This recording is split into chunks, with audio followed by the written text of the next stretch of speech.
안녕하세요. 카밀로입니다. 자, 이번 영상은 저희 아카데미의 그 강의실에서 한번 지금 찍고 있어요. 조금 더 좀 쾌적해요. 이 공간이 사무실에서 찍는 것보다 넓으니까. 자, 여러분, 오늘 이 영상의 이제 주제는 부정적인 감정에서 빠져나오는 법입니다. 부정적인 감정에서 빠져나오기. 이게 이제 뭐라 그럴까요?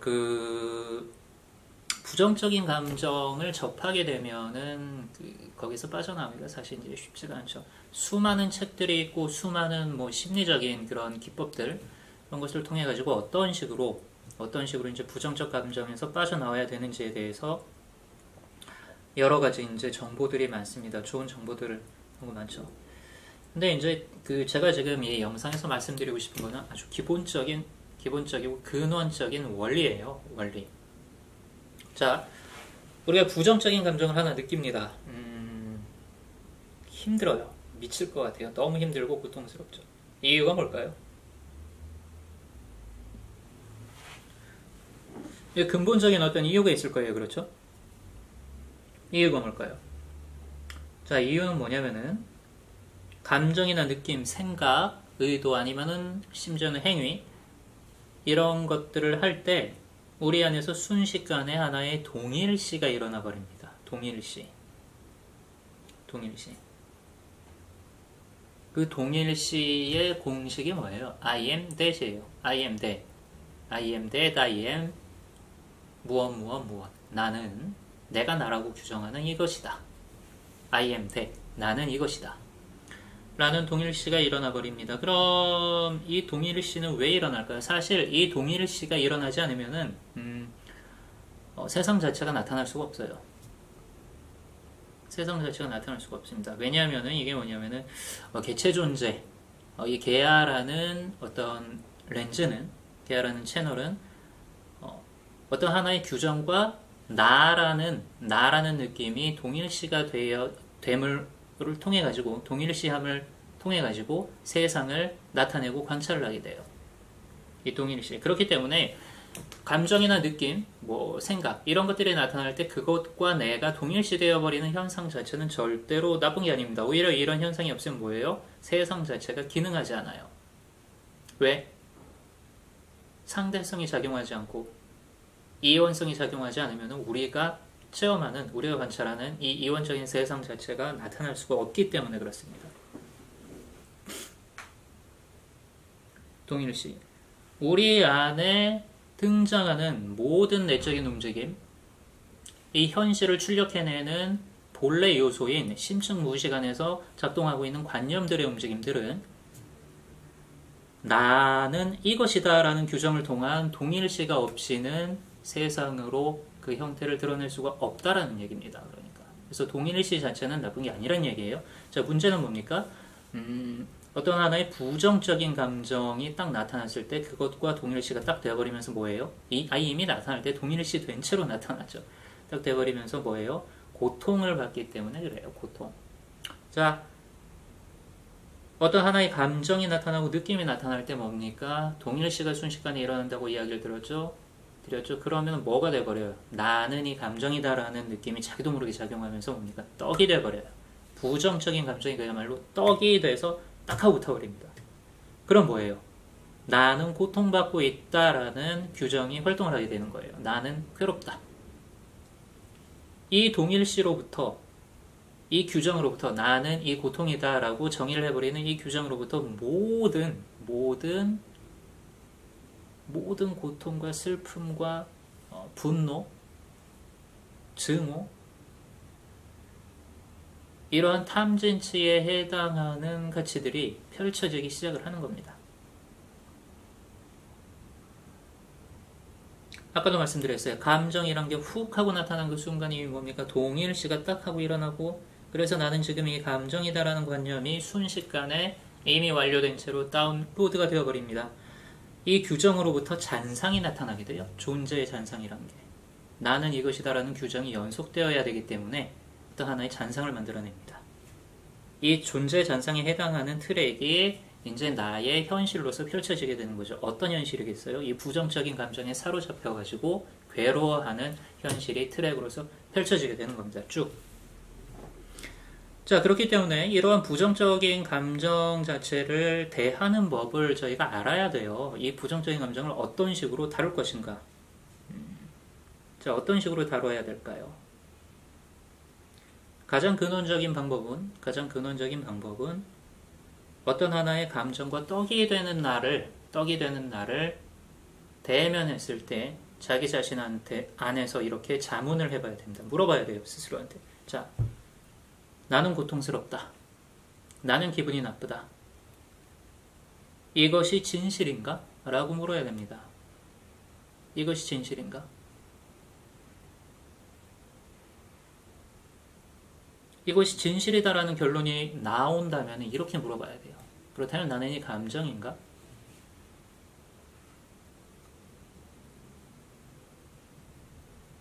물어봐야 됩니다. 동일시라고 말씀드렸죠. 내가 이 감정이 돼버리는 거예요, 순식간에. 재밌는 게 있어요.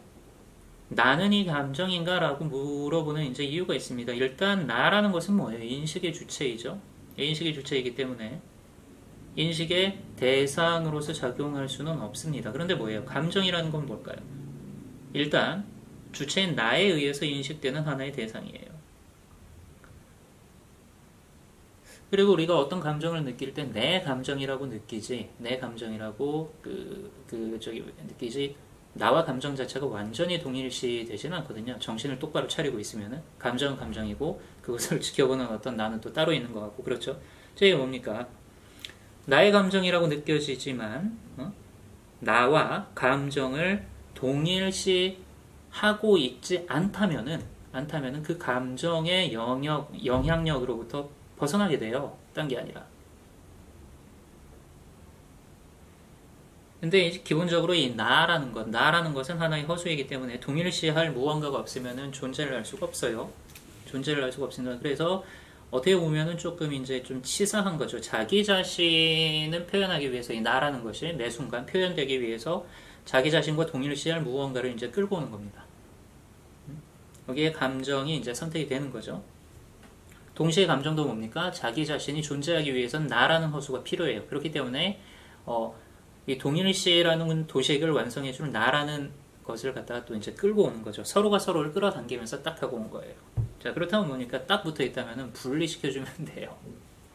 이 동일시를 끊어주면 됩니다. 딴 게 아니라. 부정적인 감정을 만나면은 그것이 누구에게 의하여 관찰되고 있는지, 인식되고 있는지를 한번 살펴보세요. 그럼 나에 의해서 관찰이 되겠죠. 그 어떤 나가 되든지 간에 나에 의해서 관찰이 되고 있습니다. 그것이 알려지죠. 그런데 이것을 알기 위해서는 뭡니까? 한 발짝 물러나야 됩니다. 무엇으로부터? 감정과 동일시되어 있는 나로부터 한 발짝 물러나는 거예요. 자, 어떻게? 어떤 감정과 떡이 되어 있는 나를 아는 또 다른 나로 한 발짝 물러나시는 거예요. 그렇게 되면은 이 감정 자체를 길거리에 돌멩이 보듯이, 뭐 외부의 대상을 보듯이 바라볼 수 있게 됩니다. 그것을 갖다가 구경꾼의 시선이라고 불러요. 구경꾼. 주시자죠.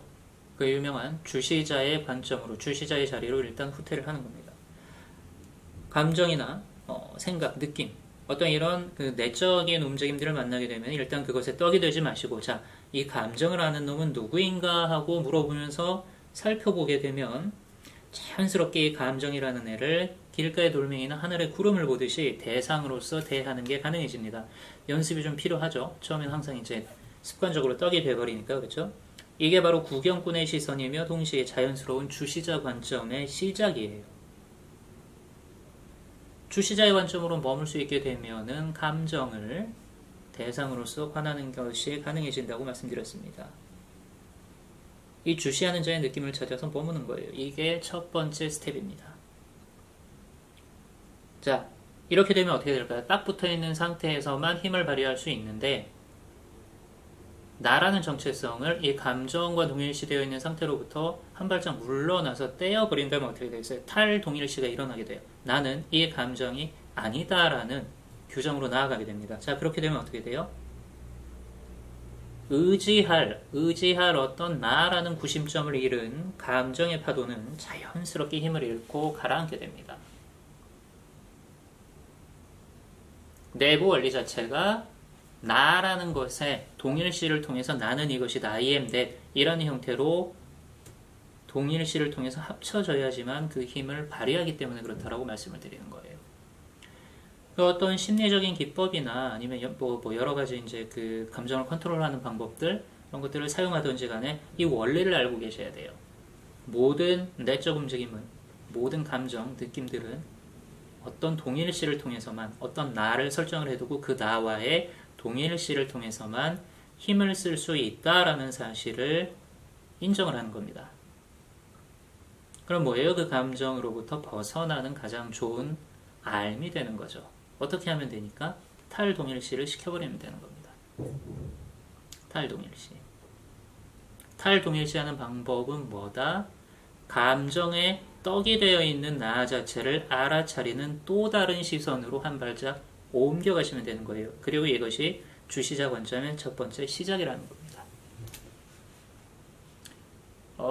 좀 처음에는 뭐 이게 다소 조금 어렵게 느껴질 수 있어요. 하지만 하다 보면 돼요. 하다 보면 어렵게 느껴지는 이유는 뭡니까? 우리가 너무나 습관적으로 익숙하게 감정을 대할 때 나와 감정을 동일시시켜버리면서 떡이 되어버리기 때문에 그렇습니다. 하지만 감정과 그 감정이 떡이 되어 있는 나를 동시에 알아차리는 어떤 시선이 있음을 인지하고 그 시선 쪽으로 한 발짝 이동을 하게 되면은 감정으로부터 탈동일시가 일어나면서 뭡니까? 동시에 나의 관점 자체가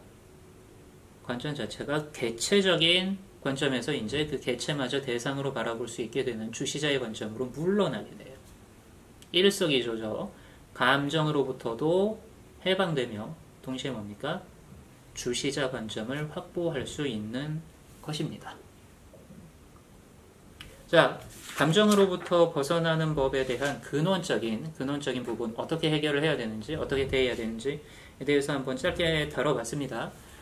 이 방법은 여러분들이 꾸준하게 연습을 해보셔야 돼요. 동시에 뭐냐면은 주시자 명상의 첫걸음이에요. 그것도 각 잡고 앉아서 하는 주시자 명상이 아니라 일상생활 안에서, 삶 안에서 어느 순간에든지 수행할 수 있는 주시자 명상 수련의 첫 번째 스텝이 바로 이것입니다. 자기 자신의 감정을 바라보고 구경꾼의 자리로 물러나는 거예요. 그렇게 탈동일시를 이끌어내고 그 다음에는 뭡니까? 이 감정을 보는 놈, 감정이 떡이 되어 있는 놈을 아는 이 나는 누구인가 하는 물음으로 들어가서 안착을 하는 것이죠. 어려울 수 있습니다. 하지만 하다 보면 됩니다. 자, 짧게 알아본 감정으로부터 빠져나온 방법이었고요. 또 다음 영상에서 여러분들 찾아뵐게요. 감사합니다.